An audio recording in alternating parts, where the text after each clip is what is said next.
Being a great creative requires boundless curiosity. We have to constantly ask why? And when we do that, we end up going down these rabbit holes of questioning that reveals things to us. I think particularly curiosity about human behaviors are really incredible when you start asking why someone is doing something or why people are behaving in a certain way. You go down these rabbit holes and you learn things. You come back and you imbue that learning into the work you're doing, and that's what tends to push work into really interesting and new directions. I think we're constantly reshaping our understanding of why people behave the way they do.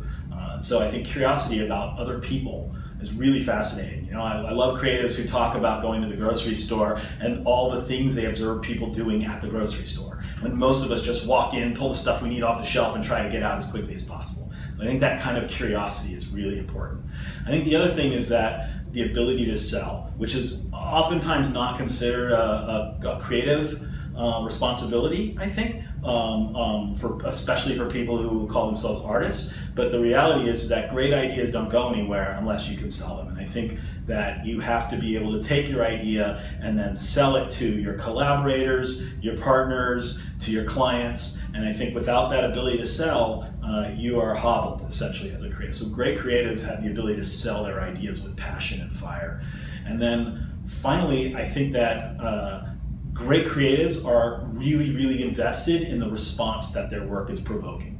I know that a lot of people are interested in the making of something, right? I'm making this and I'm shaping it, I'm making it perfect, and that's the craft, and that's important. But I think at the end of the day, what drives that desire to be great at the craft is finally realizing that the work isn't complete until it's in front of people, until people are experiencing it, and then you get to witness the response that the work gets. And I think creatives who are driven by the response, by provoking that response, are great creatives. One thing that we've found really important is to have side projects that are outside of advertising. Yes. It helps you, we've written a screenplay. Yes, and we've done a podcast. We've launched a podcast, Lost Takes Balls. Yes, so when we do stuff like that, it just becomes one of those things where you can kind of come back to work, and work is so much, it's like a fresh perspective.